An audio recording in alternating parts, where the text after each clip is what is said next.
Anything said on this show represents opinions only and are not meant to be taken as financial or legal advice. Welcome to Finances the Other F Word, a podcast about the money behind current events where we do the research so you won't have to. Here is your host, Mello, certified financial planner and author of Finances the Other F Word. Catch Mello live on the Station Head app Wednesday mornings at 6 a.m. Pacific Time via the handle @MomentOfMetal. Listener discretion is advised.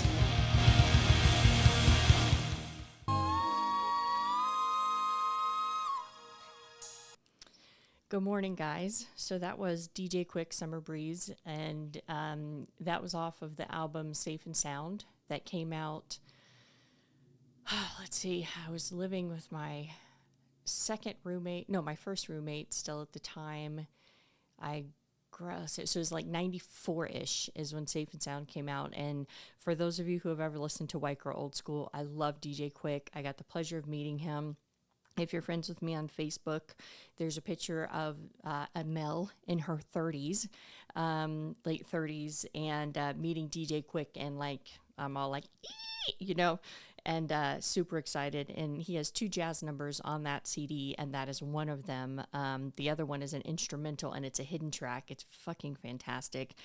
If you're into rap, specifically 90s rap, DJ Quick is the fucking man. I just love him so much. So, fuck, you guys. God, I burnt out. I'm overhauling my service model for my clients. I'm overhauling my pricing. And I just fucking burnt out. And every time I don't do a show every week, it seems like shit goes crazy. Or, I don't do a show for a month. Or there's so much shit happening all the time that when I hit a month, I'm like, what the fuck has happened? So let me preface this before we get into this. First of all, we are going to talk about the shutdown because you have to. That's the first thing. Then we are going to dismantle the argument or the talking point that was actually expressed to me by one of my best friends in the world since preschool, who is a diehard libertarian and believes that nobody should pay taxes. And if everybody just got to keep 100% of their money, everything would be peachy keen. And since taxes have been such a hot topic, I thought, you know what?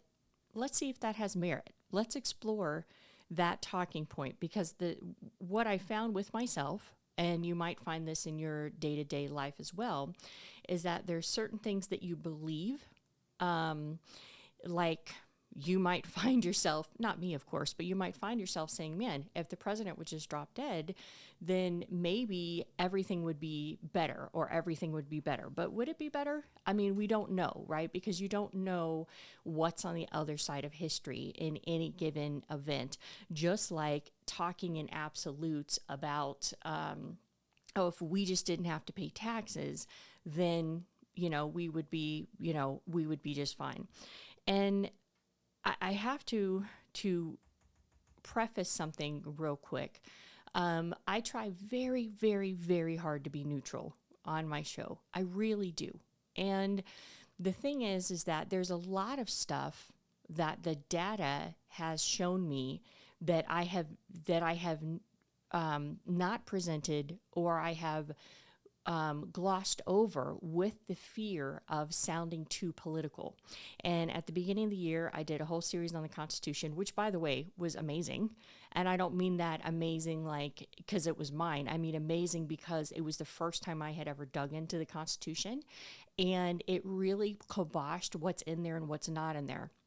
And if you go back to those shows and you follow along with each of the different things that are in the Constitution and the amendments, there's really no argument about the stuff that's going on. You understand what I'm saying? So if that means that I'm being political, I don't know what to tell you, So one of the things that I'm going to see if I can pull up, because just like I have a list of every song I've ever played on any show, I also have a list of every single one of my podcast episodes that I've ever done, and there's a fucking lot of them. And so let me give you an example of what I'm talking about. Let's see. What did I call it? There we go. So I did on October. Oh, wow.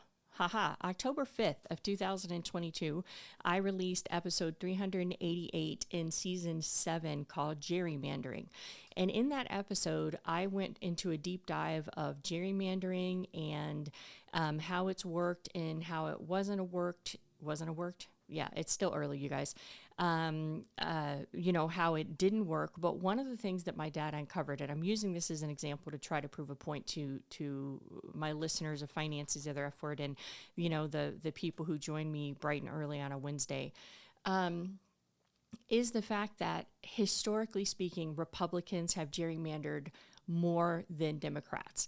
And at the time, if you go back and listen to that episode, I didn't say that in the episode. What I did say is that there are clear patterns that one political party over the other has gerrymandered more. That's what I said. But the data didn't say that. The data said it was Republicans. And so the reason why I mention that is because ever since I started Finances, other effort, I've been really, really, really trying to stay as neutral as possible. But you guys need to understand that we are in the time that we are in. And as I go and I talk about more things, we are in highly partisan times. And so it is going to be very hard for me to not speak about things and not get political or not allude to politics. Like, I just can't do it. My job is not to be a pundit. I'm not a political show. But I think that the standard that I've been trying to hold myself to, specifically in these times, that I just don't mention any of the political stuff going on, I just don't think it's going to be able to continue to hold water because some facts just say otherwise. And so that's that. So I just want to kind of get that out there because we are going to have to talk about the government shutdown. And then in the month that I've been gone, we had Charlie Kirk get murdered, and then crazy WWE martyr funeral. He's become a martyr. I'll be honest with you, I had no idea who Charlie Kirk was, had never heard of him, didn't know who he was. And the South Park episode that was in relating to Charlie Kirk, I had seen, and I didn't even make the connection. I thought that Cartman was just trying to be some super hyper conservative radio show host, which he was, and say inflammatory things. But I didn't know that he was supposed to be emulating Charlie Kirk. And of course, if you guys have been following the story, South Park released that before Charlie Kirk ended up being murdered. And so I've seen a lot of absolutes, and this is why I wanted to give that long preface about the political disclosure at the top of the hour, because I've seen a lot of absolutes from friends who are MAGA, and a lot of absolutes from people who are not MAGA, and it's starting to end friendships. And so I have a friend who just stopped being friends with another mutual friend of ours because he's never voted before in his life, but he's a triple Trumper now, and he's just kind of went crazy. And he's posting really, really inflammatory stuff. And one of the memes that was going around is that, Charlie Kirk is an American hero, and they've really been idolizing this guy. So I want you guys to know about a website called charliequotes.com. And the reason why I'm telling you this, not because I give a shit about Charlie Kirk, because again, didn't know who he was, hadn't heard any of his quotes, whatever. But if you go to charliequotes.com, it has all of the shit that this man has said and has tweeted. And the point of this website is to try to remind people that he is not the martyr that they are making him out to be. So there's so many quotes I'm looking at in front of me right now. One of the quotes right off the top is, "We made a huge mistake when we passed the Civil Rights Act in the mid-1960s. We do not have enough prisoners in America. We should not send women into the front lines of a conflict, nor should we send men into the front lines of educating our preschoolers." Just a lot of very misogynistic, bordering on racist. There's a lot of comments about Jews in here. There's a lot of comment about Muslims in here. And if you take the time to read through this, there's just a lot of really kind of fucked up stuff. that he said liberal Jews also donated massively to BLM, just crazy stuff. And the reason why I'm saying that is because, trying to be apolitical in these times is going to be harder and harder. And so you got to give me some ease and grace, man. Like, you just fucking got to do it, okay? Because there's just some things I can't fucking do, all right? So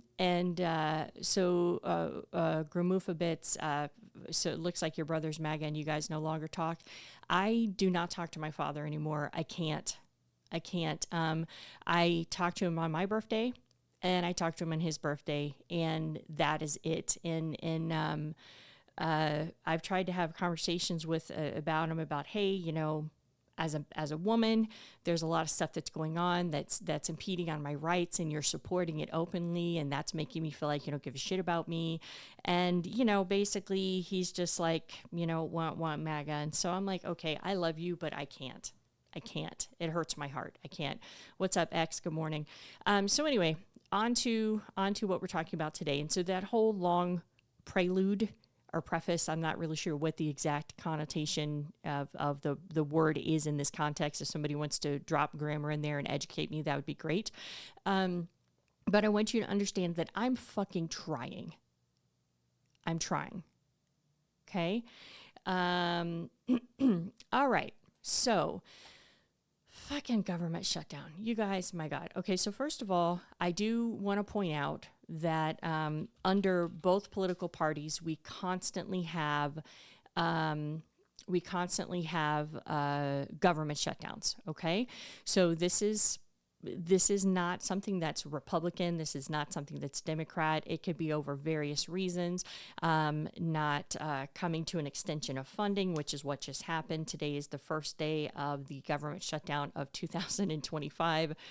And it could also be because there's debt ceiling debate issues. There could be a whole bunch of different stuff. So I'm looking at, and this is me turning over a new leaf, so I'm just letting you know, I'm looking at Bloomberg, okay, which I have a subscription to. So if you have a subscription, you can see this. This is right on their homepage, and it's talking about government shutdowns and how long they have lasted in weeks, okay? So we have, for Democratic presidencies, we have 1, 2, 3, 4. We have 4 different government shutdowns that happened. One in May of 1980, one in November of 1995, December 1995, which lasted a little over 20 days, which is the longest the longest government closure under any Democratic president. And a one in October 2013, that was probably about 16-ish days. The graph only breaks it into increments of 10, so I'm doing this from sight. Under the Republican presidency, we've had 1, 2, 3, 4, 5, 6 different government shutdowns. Some of them have lasted very short, like, not even a week. Maybe just like 3-4 days, something like that. The longest being, we had one in November of 1981, which was, of course, under Reagan. October 1984, Reagan. October 1986, I believe, also Reagan. And then I think it switched to Bush, October of 1990. And then we had one January of 2018. And then our longest one we've had so far was December 22nd of 2018 under Trump. That lasted about 35 days. So that is the longest government shutdown that we've ever experienced. And when I preface you about, hey, look, I'm going to do my best to stay non-biased, but facts are facts. And I'm tired of hiding certain facts because I'm worried that I'm going to lose listeners, because I'm doing you a disservice and I'm doing me a disservice. And I feel like if you're taking the time, if you're giving me time out of your life to listen to this show, then there's going to be a lot of things I say that you do not agree with. And there's going to be a lot of things I say that you absolutely love. But facts are fucking facts. Numbers do not care how you feel, they're numbers. And I just gave you the fucking numbers. So I have talked about government shutdowns so many times on this show. And just to do a quick reminder, and then I'm going to tell you what the stalling point is on this government shutdown. And the difference with this government shutdown, then I'm going to play a song. Then we're going to explore the no taxes argument, okay? And so basically, with government shutdowns, there's multiple branches of government.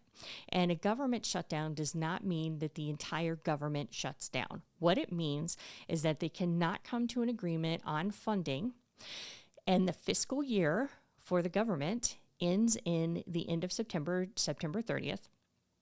And so if they have not passed a bill, which they did not, to continue to, quote, fund the government, then what happens is that there starts to be different parts of the government that are not opened at the moment. And what has happened historically under, to the best of my research, and if somebody can prove me wrong, then please prove me wrong, because I don't want to be giving out wrong information. But one of the things that we have seen is that normally when there's a government shutdown, workers are furloughed, and then they're brought back and they get all their back pay. Well, the Trump administration is saying, nope, we're going to just fire you. We're going to furlough you, and then we're going to fire you. And so how that will affect things, I don't know. And what we're in right now is we're in this really precarious position, because we had an estimated GDP at the beginning of the year of 4.1. Our GDP is tracking to about 2.3. We did have some growth last month in the economy, which is nice. We're starting to see inflation really start kicking up. The federal government, or not the federal government, the Fed Reserve in September did lower interest rates for the first time in a while by 0.25%. And that is to ease inflation pressures in the economy. They have said that, they are open to doing more.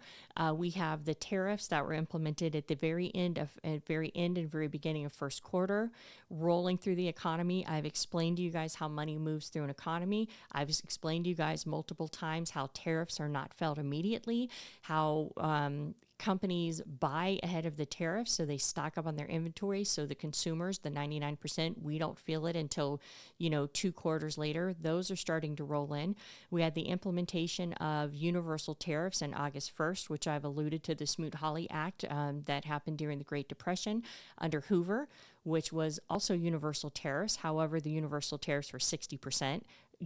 Across the board, which of course brought us into our depression, and also took the global population into a depression as well during that time. And we will actually explore that with the no taxes talking point that we hear from people. And those really haven't hit the economy yet either. And so what the Fed had stated as one of the reasons for lowering interest rate is because we are literally, from Powell's lips, we are in a low fire, low hire economy right now. So we're seeing that there is a lot of people who have been out of work for some length of time, but what we're seeing is massive, massive underemployment. Now, depending on how you want to define the word underemployment, underemployment typically means people who are only able to find part-time jobs. That's technically kind of the definition of underemployment. However, underemployment also can be a lot of people who are highly skilled and trained in a certain industry, but what happens is they find themselves, working at Starbucks because they need to find a job and they need to make ends meet. But we have a combination of things that are happening in the economy. We have decades and decades of stagnant wages, wage stagnation, right? Where wages are just not keeping up with the cost of living. And that affects MAGA, that affects Democrats, that affects lunatic liberals, all this crazy fucking really absolute conversations that are happening right now. If you're in the 99%, motherfucker, it affects you. So we need to stop thinking, we need to stop acting like it's affecting only one group, or it's only affecting Black people, or it's only affecting brown people, or if, if somehow we erase slavery, that we're gonna be able to make it easier for the white man. Like, stop, okay? This is nothing about right and left. This is about the 1% holding the power and controlling your life is the 99%. And there is black, brown, white, red, yellow. There's all kinds of people that are within the 99%. And so we have stagflation. We have the Fed finally lowering interest rates. We have not felt the effect of the universal tariffs yet. We have a part where there's massive underemployment, and we still have really, really stubborn inflation. And remember that Powell's term is expiring May of next year, May or March. I always get the M's confused. I think it's May of next year. And God knows who they're going to put in there, because the administration has proven historically that he is partial to people who are yes men for him. And the Federal Reserve is designed to be a standalone entity that does not yield to politics, that does not matter who is actually in office at the time, who is strictly looking at economic data and making those choices. So if you replace Powell, who again, and I'm going to keep reminding you, was appointed to the Fed by Trump in his first administration, and then was appointed to the Fed by Obama, but then made Fed chair by Trump in his first administration. So Powell is, appointed by a Democrat and made Fed chair by a Republican whose term is expiring. And if he doesn't get fired before that time happens, and there is another yes man that Trump puts in place in the Federal Reserve, that means that we're not going to have good economic data, which brings me to my second point, or I don't even know what point I'm on now. My next point, when you're talking about government shutdowns, the big concern on Wall Street right now is the fact that we are not going to get good data. Now, I know it's been like over a month, y'all, but I talked about what happened to various countries who tried to smudge their data. And I talked about presidents here in the United States who highly encouraged the Fed to lie about our economic data, what it ended up doing in our country then, and the examples of what it did in other countries. And the reason why this is so detrimental, because the minute that our data comes into question, or we do not release the real full picture of the data in our country, people will stop buying our debt. When I say people, I mean us. I mean other people in other countries. I mean other countries holding our debt. And if we're going to continue to cut taxes, we need to raise more money. That's it, right? Like even if the government shutdown stays where it is and the Republicans get, everything that they want, it is not going to make a dent in the amount of money that we have to borrow. And remember that the way that the U.S. government borrows money is by issuing treasuries. And so if there's nobody there to buy the treasuries, and we're giving massive tax breaks to the 1%, that is just a matter of math. That is not a fucking political conversation. You can't do that. Something's got to fucking give. Okay? And this is the place and time that we find ourselves. And it's highly concerning. It's highly concerning to me. And again, I love all my listeners. I don't want to lose any listeners. I don't want to offend anybody, because when you start offending people, then they're not listening to, what you're trying to tell them. But you guys, come the fuck on, man. Come on. Come on. Sweet baby Jesus. Okay. Government shutdown. So we shut down officially last night as of 12:01 a.m. in the wee hours of the morning Eastern time, of course.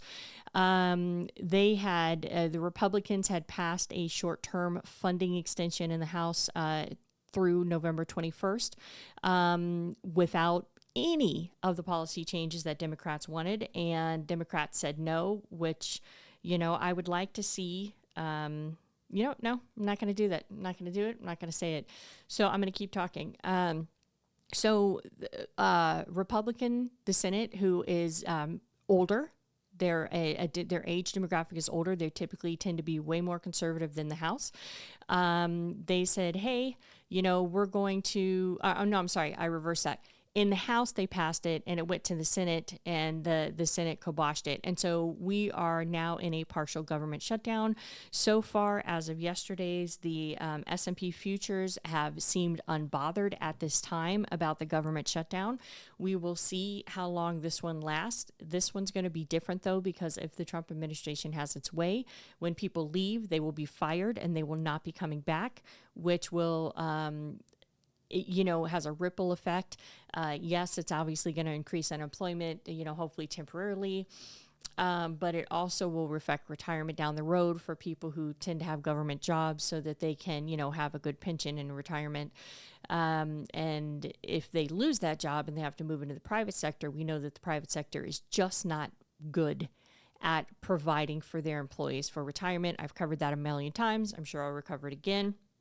And so Democrats are basically saying, we want to keep the healthcare subsidies from the Affordable Care Act, Obamacare, in place. And this is good for me. I run my own business. I would not have health insurance without Obamacare. So when we think about people on Obamacare, it's not people in trailers eating mayonnaise sandwiches, right? It's people like me who run a fucking business and do not have a way to get healthcare any other way because it's too expensive. So here's a brief synopsis, and then I'm going to play a song. So the Republicans, they want to basically, keep the hard line of their agenda, and they don't want any concessions to the Democrats at all. They want to reverse recent spending cuts that were tied to the GOP priorities, which of course, the GOP, I'm kind of on Gramoofabit's side. I can't really even call them Republicans because there's Republicans, but then there's MAGA, and MAGA's running everything. And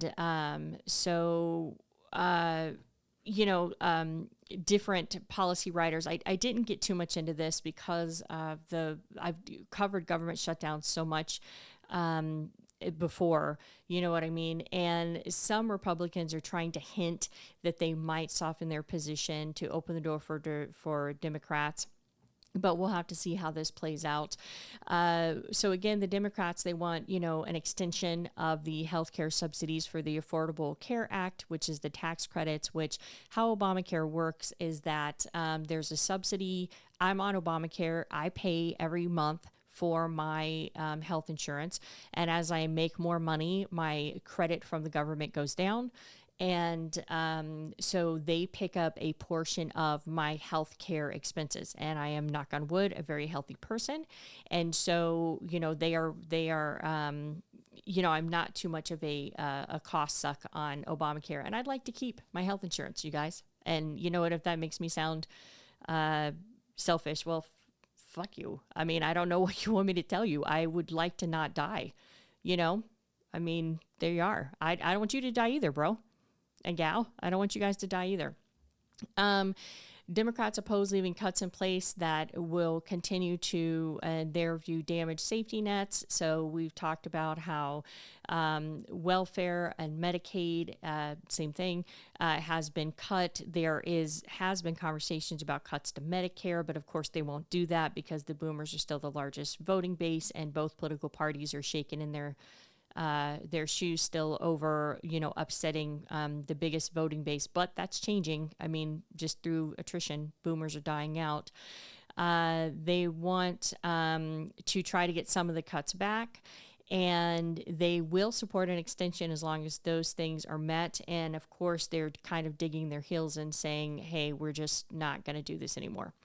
So that is where we're sitting out right now with the government shutdown. And based on the history of the Trump administration that I just read from you from the chart on Bloomberg, the last time that we had a government shutdown under the Trump administration, it lasted 35 days, which since Bloomberg has started tracking it since was May of 1980, that is the longest government shutdown that we've ever had. So I would assume, unless the Democrats decide to change their mind for whatever reason, we are probably looking at an extended government shutdown. So far, the stock market's a leading indicator, which means that it moves before everything else does. So before the events actually happen, the stock market reacts. And the futures, as of yesterday, were still pretty cool, not really too worried about it. And so we will see how long this government shutdown does last. And again, remember, that does not mean that the whole government has shut down. That just means that key aspects of it will shut down. The difference is that these people will not be getting paid, which has got to be a pretty shitty place to be in. If you have a job and you don't know if you're coming back, but then you're going to be furloughed, which maybe be without pay, and you find yourself like, what do? Do you get another job? Do you not get another job? Which leads us back to the current economic environment that we're in right now that Powell says is low hire, low fire, where you're going to have continued rise of underemployment. And underemployment is going to continue to roll through an economy. Underemployment is, people start living off their savings, then they start living off credit cards, then they have to make hard choices. Do I move back in with a family member? Do I sell my house? And all of those things take time to move throughout an economy. And so when you hear these statistics, like there's, a rise of underemployment or there's stagnant wages or stuff like that, if you hear those things, you go, well, and this is politicians on both sides. Yeah, well, the market's doing great. The economy's doing great. Yes, motherfucker, because this stuff takes time to come through an economy. And then by the time it works its way through the economy, then you've lost the reason for what happened it, because the news cycle moves so fast that you don't understand that, no, what we're experiencing is from tariffs 2 quarters ago, because you're just like, oh no, we were good, but now such and such. And so then we start the finger pointing, right? Anyway, so I'm going to play a song. I appreciate you guys. I'm going to catch up on chat, and I will be back in a sec. So I know that song was overplayed, but I started thinking about it yesterday. That whole album, Eat 'Em and Smile, I fucking love that album. If I have time to play another song, which I won't because we're going to start wrapping up here.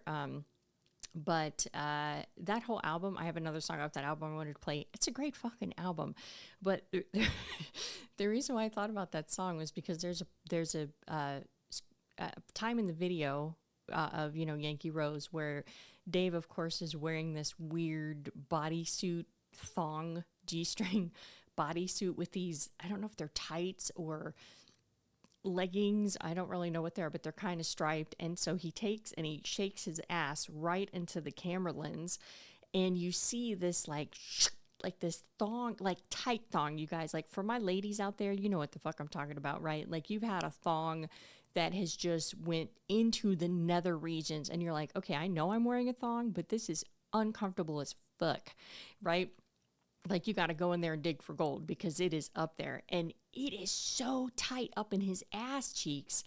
And then he has these striped leggings, or they're so tight they almost look like body paint. Anyway, and for some reason I was sitting there and I'm like, fuck, am I going to do a show yesterday? I was like, am I going to do a show tomorrow?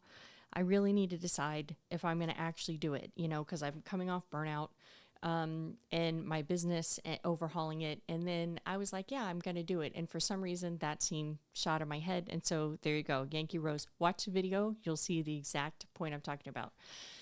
So what I'm exploring today is the argument that was put forth to me by my Libertarian bestie, who says, I don't know a lot about the Libertarian Party, but based on what my bestie tells me, it's basically where you should be able to do whatever you want to. So if you want to do drugs, you should be able to do drugs. And if you want to, like any kind of drugs, super hard drugs, and here's a place for you to go and, get as high as you want. And if you end up ODing, you end up ODing.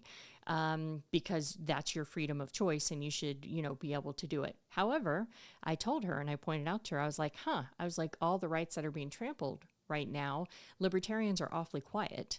If the whole argument of the Libertarian Party is freedom, freedom, individual freedom, we have state sovereignty, which is guaranteed in the Constitution, which is being trampled on left and right, specifically for democratic states. And I'm not trying to be political here. It's the truth, right?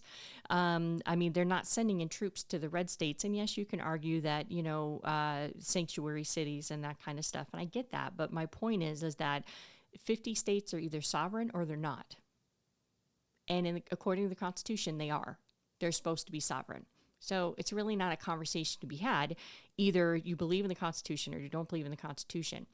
And so libertarians' views, according to what I understand from my bestie, and again, not a libertarian, haven't really researched libertarian politics. So if I'm wrong, please correct me in chat. Please email me, mel@financestheotherfword.com. Give me your feedback. I'm open to that shit. And, if you, whatever you want to do with your own money, with your own body, you're supposedly, allowed to do. This is the libertarian view. And so one of the massive arguments from the Libertarian Party seems to be that, you should be able to keep 100% of your money. And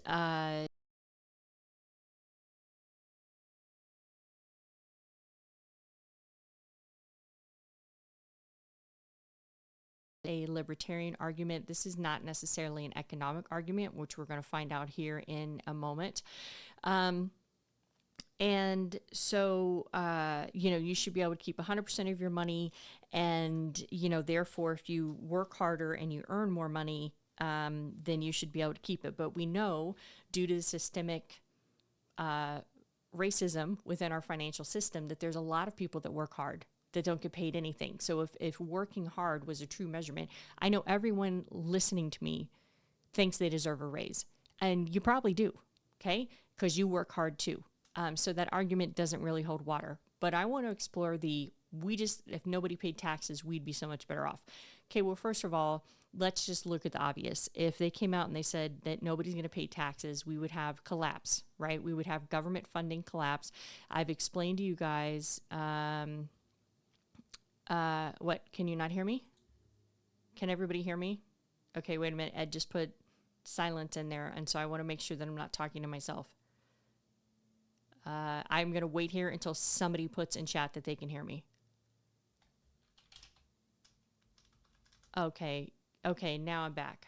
Okay, and it's choppy. I don't know why it's choppy, you guys. And I don't know where I dropped off. So we're talking about the libertarian argument that nobody should pay taxes, that you get to keep 100% of your money, and that if you work harder, then, you're going to inevitably make more money. Now I can hear the audio is horrible.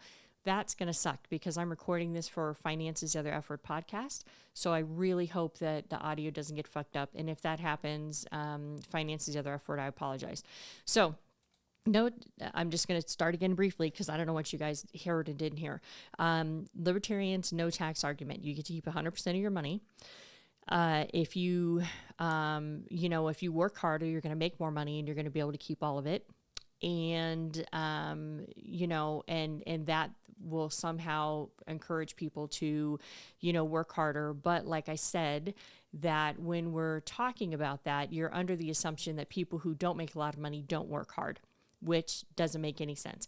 And so if in the event that, we were to snap our fingers and there would be no taxes of any kind, obviously what would happen is that the government funding would collapse. I've explained to you guys that the two ways that the government gets money is through taxation and through issuing debt, which is contributing to our deficit, which is now at $34 trillion. Jeez, I can't even fucking say the number, you guys. $34 trillion.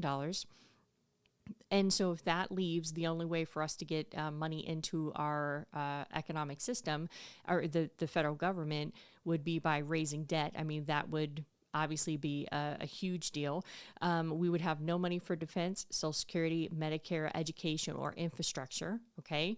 We would have massive debt defaults. So that would mean that all of the trillions and trillions and trillions and trillions of dollars that we have borrowed over multiple administrations, both Republicans and Democrats, that we would, the debt that we issue, if you guys remember when I went through a couple shows ago, I went through a very detailed thing about how Social Security works. This was just like one of my last couple shows.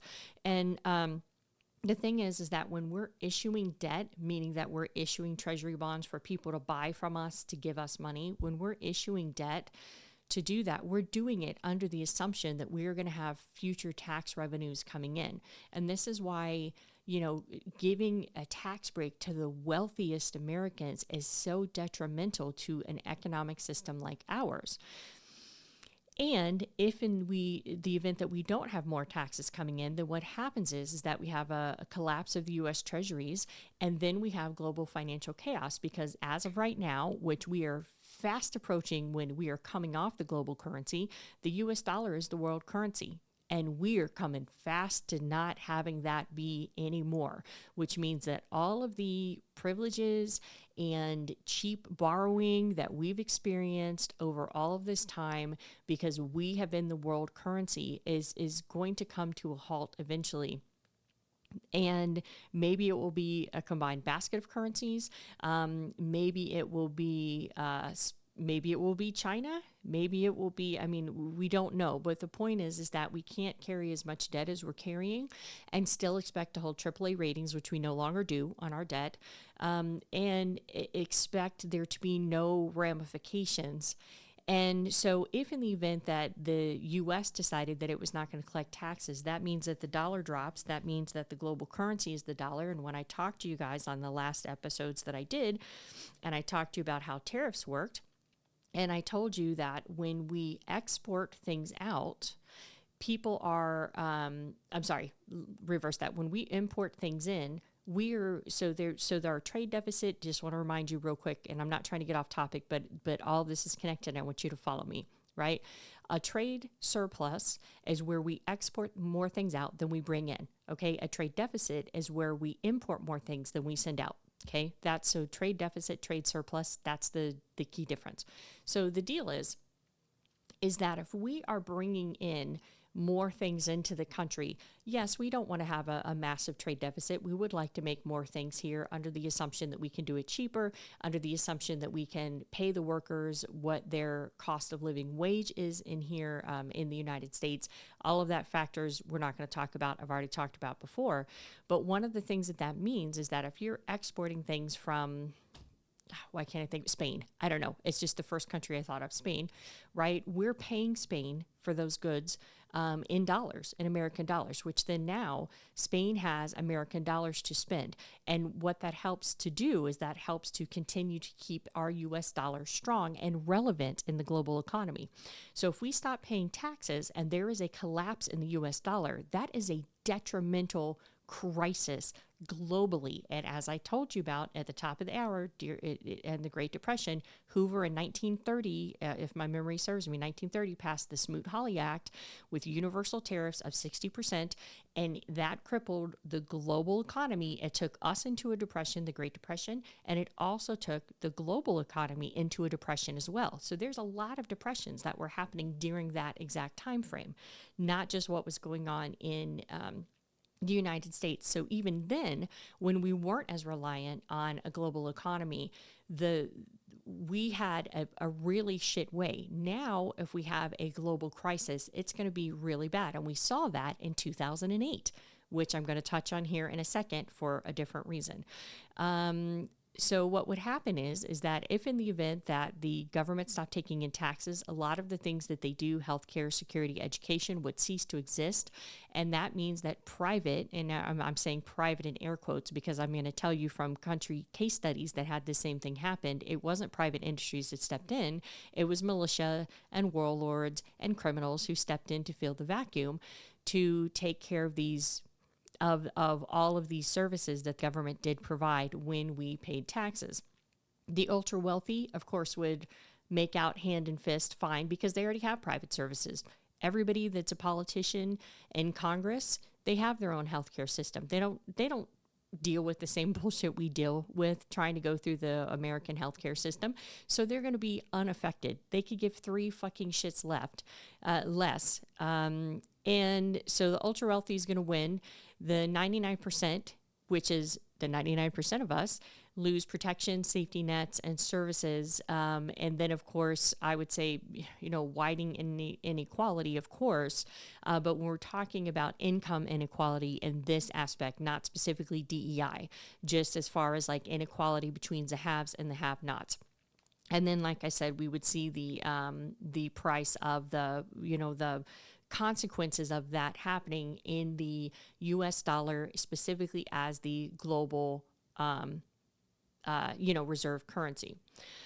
So the idea of nobody paying taxes, I don't want to say these are the pros. I want to say this is the belief of that statement. And when my bestie said to me, yeah, if none of us should have to pay taxes and blah, blah, blah.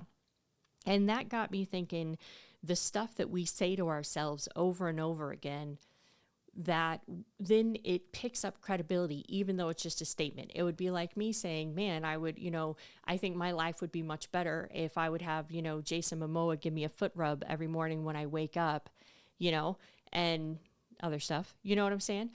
Or Jeff Goldblum. I don't care. Love me some Jeff Goldblum.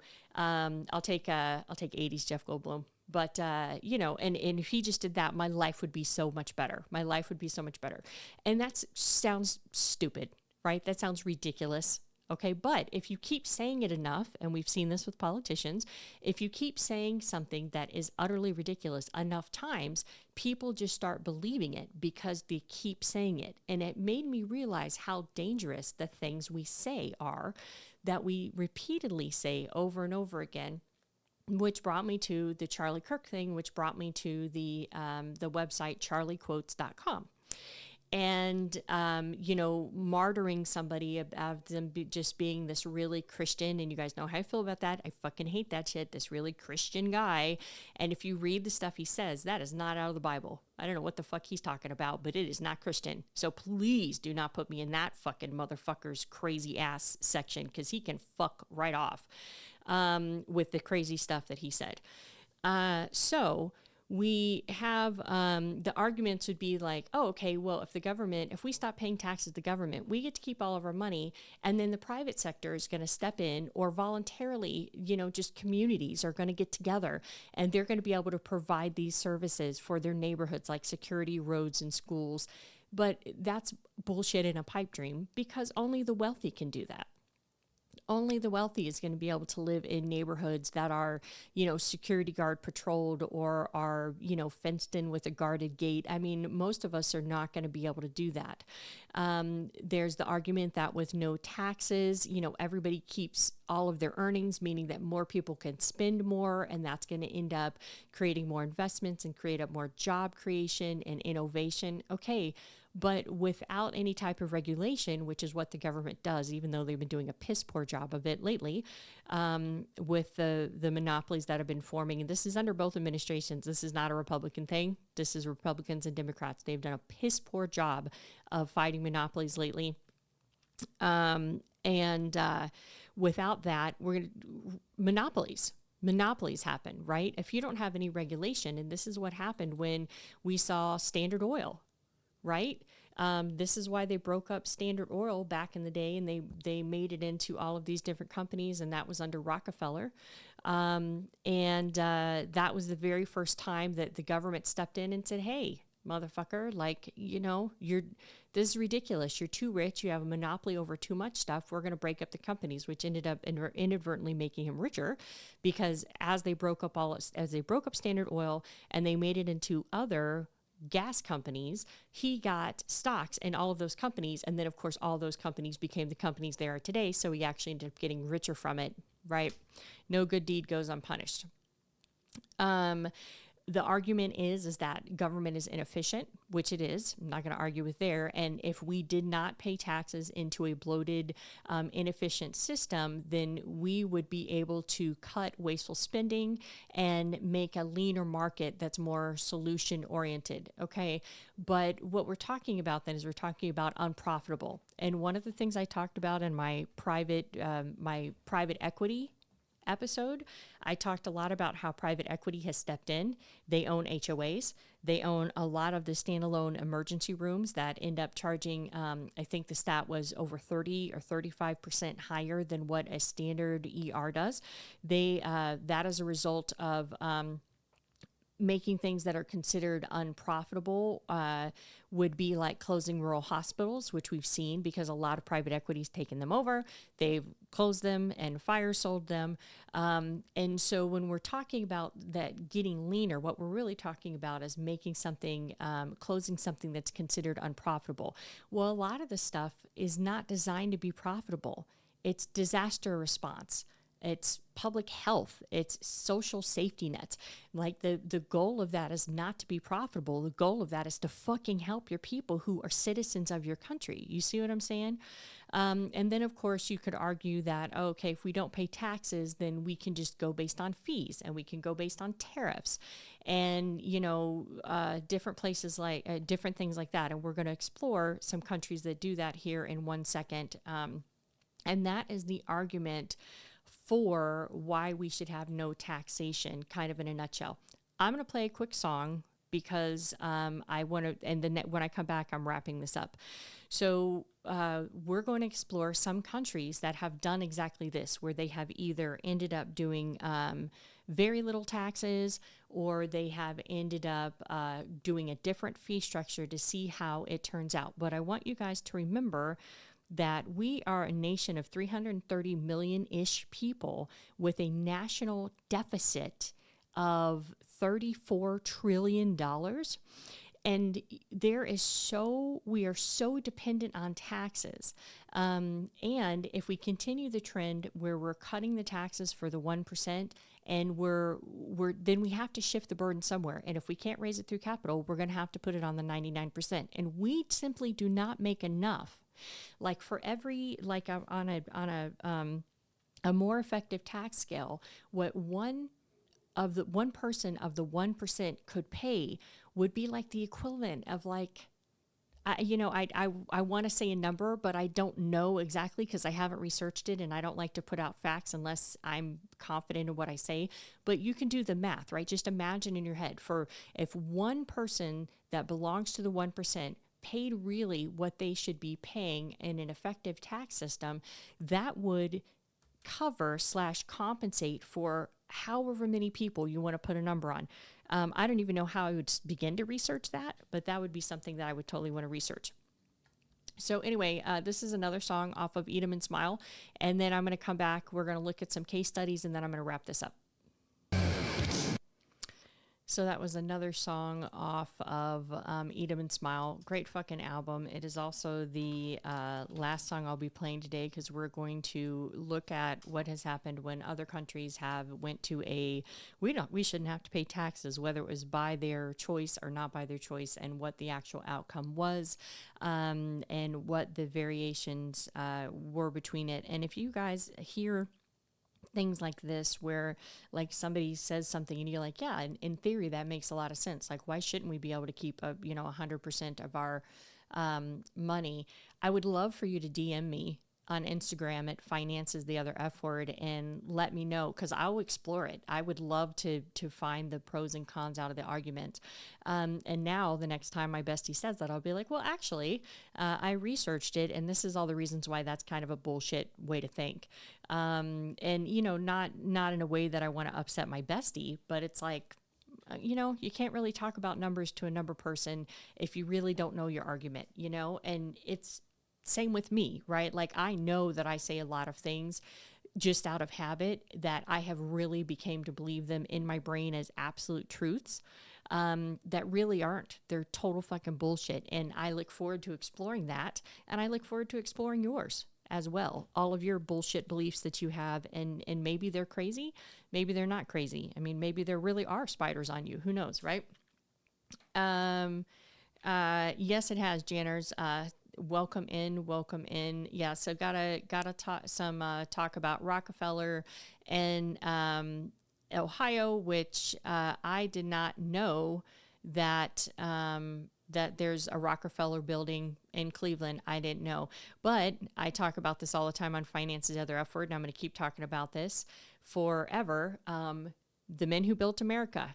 Watch that fucking series, The Men Who Built America. It's a 5-part series on the History Channel. I don't know if it's on demand or not, but if you have the opportunity, do it, because it will tell you exactly how we have, that those people, the men, quote, the men who built America, they have their monopolizing and the way that they have done business, the way they conducted themselves in business has rippled still today through our economy. And so this is where they say, like, those who don't know history are, you know, damned to repeat it. You really need to watch that whole series, because it will talk about exactly why we are where we are today, good and bad, good and bad. Okay, so let's talk a little bit about a couple countries that, due to no fault of their own or through different tax experiments, have decided that they are going to make taxes ultra low, or they are going to abolish them completely. So let's start with Somalia, right, which is still, Somalia is still a fucking mess, all right? And there was a massive civil war in Somalia. And, you know, I hear a lot of talk between, you know, MAGA and everyone else, because I don't want to put Republicans in with MAGA, because there are Republicans who are not MAGA. So I will just say MAGA versus everyone else about, you know, leading to a civil war. And first of all, that's not what anybody wants, and that's not good economically. I mean, you can go back and you can look at our Civil War and what that did to the economy during the time, plus the loss of life, plus brother against brother, which, you know, Graham has pointed out, and daughter against father. So Somalia basically had a civil war, and the government just ceased to be, and they stopped collecting taxes of any kind. And the government just went poof, you know, and if you don't have money coming into the government's pointless, right? The government has no teeth. And so what happened is that all the central services, like I just talked about before I played Tobacco Road by David Lee Roth, disappeared. And what happened is that private industry didn't step in to help fill the gap. Warlords stepped in, and militias stepped in, right? And so if you go back to way back to your medieval time, there's so much medieval history where we saw a lot of rise of different warlords that took over different areas as certain kingdoms fell. Like, I mean, this just happens over and over again. We're on a fucking treadmill, I swear to God. And warlords, why do I keep saying loads? Warlords and militias stepped in, and they brought their own private security, and they ended up making private schools. But then the only people who could attend the private schools were the people who had the money to pay the warlords in order to be able to have their kids attend the school, which means that less and less people in the country gets formally educated, and we have a massive concentration of power. And we are not Somalia, but there are things like that that are happening in the United States right now, where we see that there are changes that are being made. And it's not the first time we've done it. And it's under Democratic presidents, it's under Republican presidents, where we have tried to whitewash history and take away things like slavery and act like, you know, they really weren't as bad as they were, and that they're still not affecting the systemic racism that is in our economic system today. And I'm a white person, and I'm telling you, it's fucking there.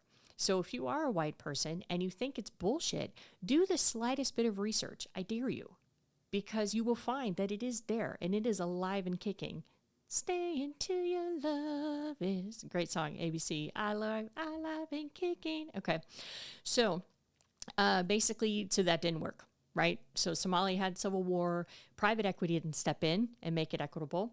Not to mention, if you have a situation where you have a concentration of militant power in the 1%, regardless of the country, that means that only those communities get roads, that only those communities get, working electricity. You guys think I'm joking, but this is real, right? This is real. You can see this in a live action Somalia. This is happening right now. They get to pick and choose. And as we see a concentration of money, we see a concentration of power. And this is the thing that is the most disturbing to me. And it happens that it's happening to happen under a Republican president. But it doesn't matter if it's a Democrat president. Like, we don't want a concentration of power like that. That's very scary economically, and that's not good for your family and your kids. So Hong Kong, they still have a very active low tax model. The max tax rate currently is 15%, right? However, they have a heavy reliance on lands and lease and fees. And I'm going to check one of my little facts here real quick. Hold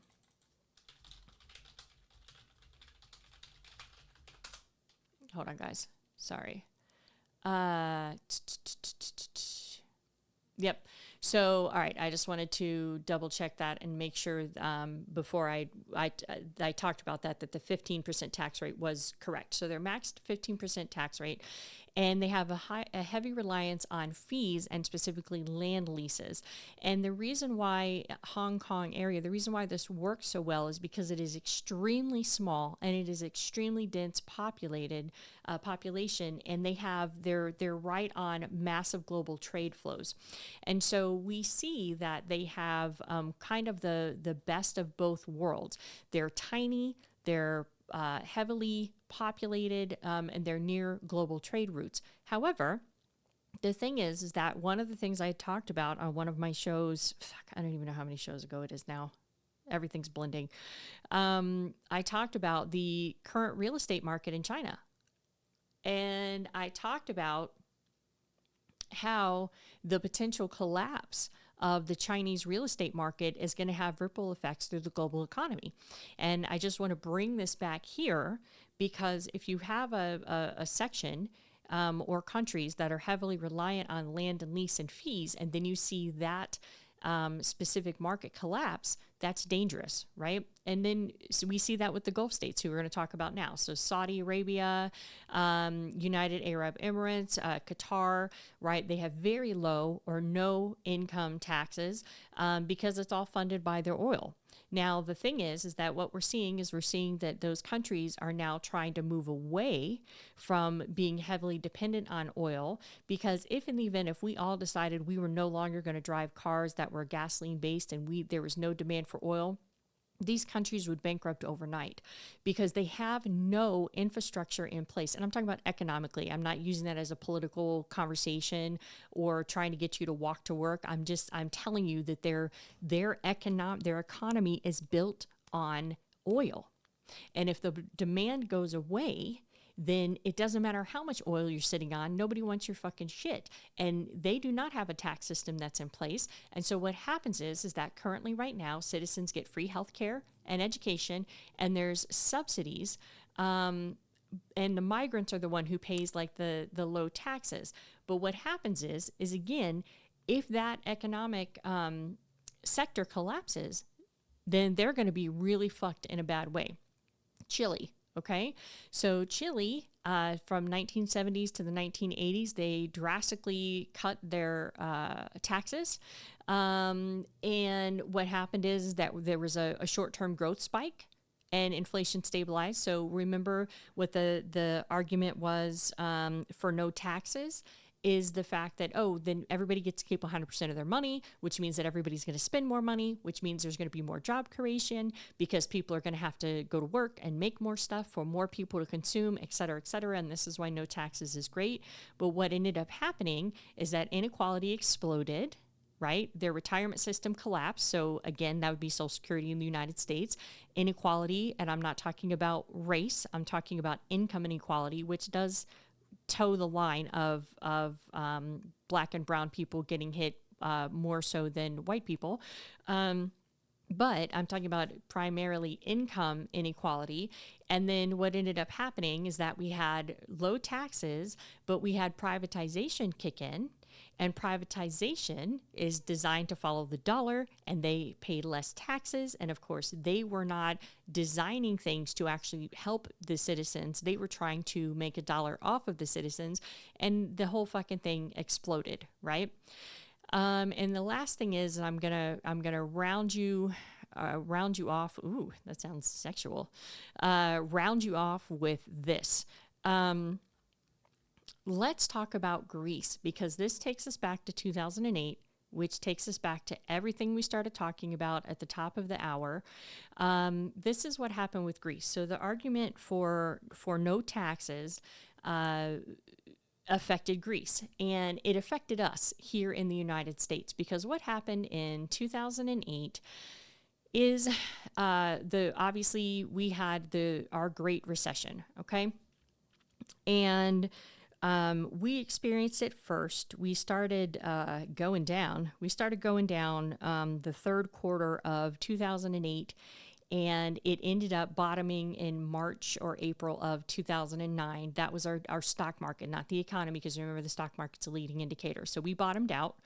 And then what happened is as we were bottoming out and trying to start slowly recovering, we saw that Europe ended up getting the cold that the United States had, that was pushed by the subprime market, that was pushed by tax cuts, which was pushed by a whole bunch of other stuff. But one of the things that kept happening, and I've alluded to this so many times on my shows, but I want you guys to keep remembering this, because I want you to understand what happened to the economy in 2008, so that you can help decipher between what's fear-mongering and what has historical basis. And so what happened in Greece is that so the Great Recession happened in the United States. We passed it on to Europe, and they started experiencing it. But then what ended up happening was, and led by Merkel, Germany with Merkel really kept that whole area alive. And there was different countries that continued to struggle, but the main one was Greece. The main one was Greece. And the reason why it struggled so much is because there was massive tax evasion. They also had a system put in place where, like I said, I can't remember the exact ages now, but I've done so many shows on this. I think you retire at like 55. I don't even think you're 60. 60 would be the max. And you get, something like 75 or 80% of your income. And 75% at the time, 75% of the citizens were employed by the government. And then you have, a country that's like the size of, I think it was Massachusetts or something like that, right? Or Rhode Island. Like it's a very small country. The GDP is very, very small. But what happened is that, and we found out later, that they actually lied to get into the European Union. But whatever, we're not going to go there. They almost single-handedly brought down the entire Eurozone. Because of the fact that they just kept defaulting on their debt, because the citizens did not want to have to retire later, which who can blame them? They did not want to give up their pensions, again, who can blame them? And they didn't want to pay taxes, again, who can blame them? Right? And so they did not do it. And what we saw is that every time that the Eurozone and the European Union started two different things, started to get their heads above water, here fucking comes Greece. Again, this little tiny country that kept defaulting on the debt. And what would happen is that the European zone, the Euro zone and the European Union, a lot of the Greek debt was held by those countries. So the fact that Greece keeps defaulting is not just hurting Greece, it's hurting all of those other countries. And so when we talk about not paying taxes and we talk about a potential default on the U.S. Treasury debt, what we're talking about is we're talking about hurting every single other country that holds our debt, which is why we have seen over the last decade that China has been very aggressively deleveraging themselves out of our debt. And they were at one time the second largest holder of the U.S. debt behind the United States government. Okay. And I talked about on one of my previous shows why you can't just wipe your hands of it and go, oh, well, we only owe ourselves the money, so therefore we'll just call it good and we won't worry about it. Nope. We've talked about why we can't do that either. And so Greece ended up continuing years and years and years, like every fucking year and a half. I was talking about the Greek debt crisis again. And what ended up happening is that they ended up having to put in austerity measures because there was too much tax evasion. So this whole belief or this whole statement that that if we just didn't have to pay taxes, somehow we would be way better off, is just, it doesn't hold water based on everything that, I just told you guys. So that is the show. I really appreciate, all of you guys coming back and spending time with me. What's up, Kodak? How are you doing, babe? And everything, because I know I had been gone for a month. Beyond had to bounce, I think. Have a safe flight, my friend. Looking here really quickly through the comments just to see anything. And if not, I'm going to go ahead and jump off here. But happy. I was reading 1984 the other day. Yeah, I haven't read 1984 since school, but I would probably pick it up right now. It would be very interesting. And of course, 1984 was so long ago now, but it's crazy. Let's see. Warlords would be a good metal song title. It absolutely would. Happy, you're welcome. So you take that and create that shit and make that happen. Yep. So we got some Tina Turner references in there. Beyond's getting on his plane. Didn't Greece go into people's bank accounts and take money out as tax? That was something that Ed asked. That's a great question, and I don't know. Let's see.